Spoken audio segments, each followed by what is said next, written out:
참 예수님, 오늘 제1독서에서 이스라엘 원로들은 사무엘을 찾아가서 왕을 세워달라고 청합니다. 이스라엘은 그간 모세와 같은 예언자나 판관들의 중계를 통해 하느님께서 직접 다스리시는 신정 체제였습니다. 그러나 백성들은 이제 왕정을 요구합니다. 사무엘은 왕정의 위험성을 경고하지만 백성들은 놀랍게도 상관없습니다. 우리에게는 임금이 꼭 있어야 하겠습니다. 라고 대답합니다. 그들이 왕을 원하는 이유는 두 가지입니다. 그래야 우리도 다른 모든 민족들처럼 임금이 우리를 통치하고 우리 앞에 나서서 전쟁을 이끌 수 있게 될 것입니다. 라는 말에 두 가지 이유가 다 들어있는데요. 첫째, 우리도 다른 민족들과 같아지고 싶다는 것입니다. 이것은 하느님께서 탈출기에서 하신 말씀, 즉 이스라엘은 나의 맏아들이다 라는 부르심에 대한 거부이기에 무척 충격적입니다. 두 번째 이유는 왕이 우리 앞에 서서 전쟁을 이끌 수 있게 해달라는 것입니다.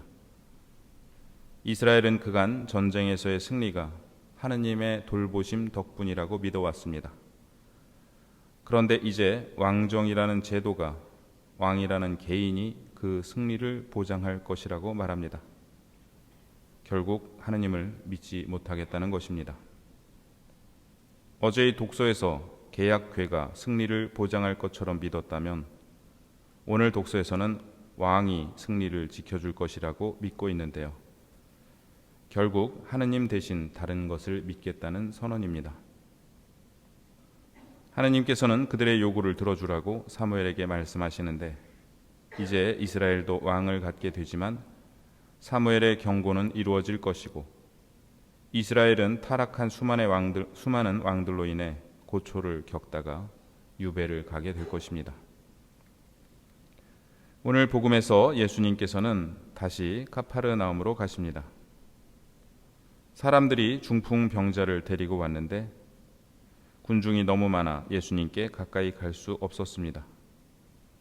그러자 그들은 지붕을 벗기고 구멍을 내어 중풍병자가 누워있는 들것을 달아 내려 보냅니다. 예수님께서는 그들의 믿음을 보시고 말씀하십니다. 얘야, 너는 죄를 용서받았다. 구약 성경 많은 곳에서는 병이 죄의 결과라고 말하기도 합니다. 하지만 욥기와 같은 책은 이를 단호히 반대합니다. 오히려 구약 후기 문헌으로 갈수록 의인이 고통받는다는 이야기가 많이 나옵니다. 복음의 중풍병자는 자신을 죄인이라 생각했을까요? 고통을 겪고 있는 의인이라 생각했을까요? 예수님께서는 그의 마음을 꿰뚫어 보시고 아마도 그가 오랜 세월 동안 무의식 중에 짊어지고 있었을 죄책감에서 그를 해방하여 주십니다. 어쩌면 육신의 병이 낫기 전에 이것이 먼저 필요했을지도 모릅니다. 그리하여 예수님께서는 그를 다정하게 부르시며 말씀하십니다.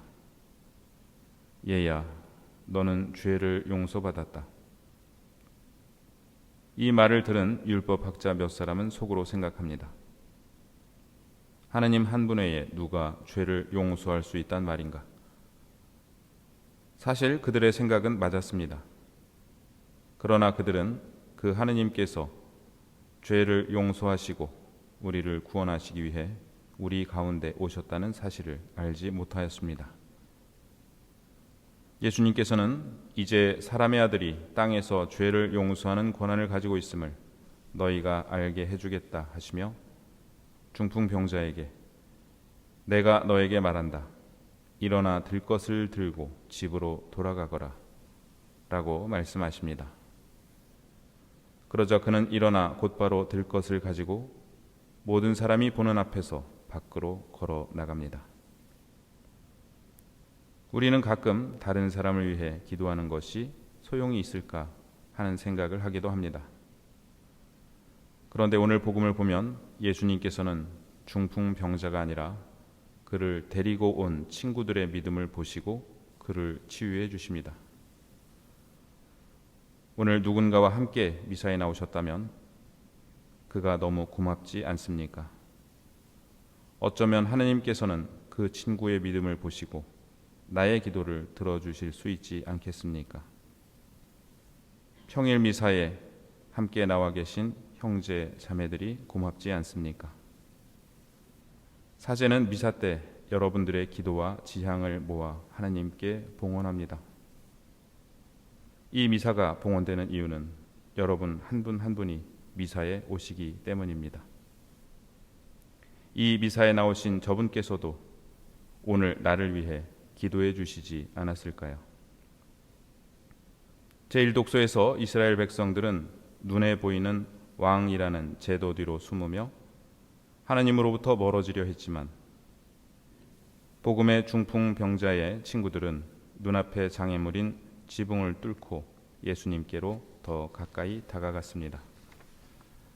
이스라엘은 우리도 남들처럼 살게 해달라며 세상의 길을 선택했지만 중풍병자의 친구들은 세상 방식으로는 안 되니 주님께 가야 한다며 주님의 길을 택했습니다. 주님께서는 그 함께하는 믿음을 보시고 그를 죄와 질병으로부터 해방하여 주십니다. 우리는 살아가며 때때로 이스라엘 백성들처럼 불안해합니다. 그리하여 하느님만으로는 부족할 것 같아 나를 지켜줄 세상의 왕들에게 의지하려 합니다. 그러나 진정한 치유와 해방은 우리가 서로의 들 것을 맞들어주며 함께 주님께 나아갈 때 일어납니다. 우리는 이 미사 중에 그렇게 서로의 들 것을 들어주고 있습니다.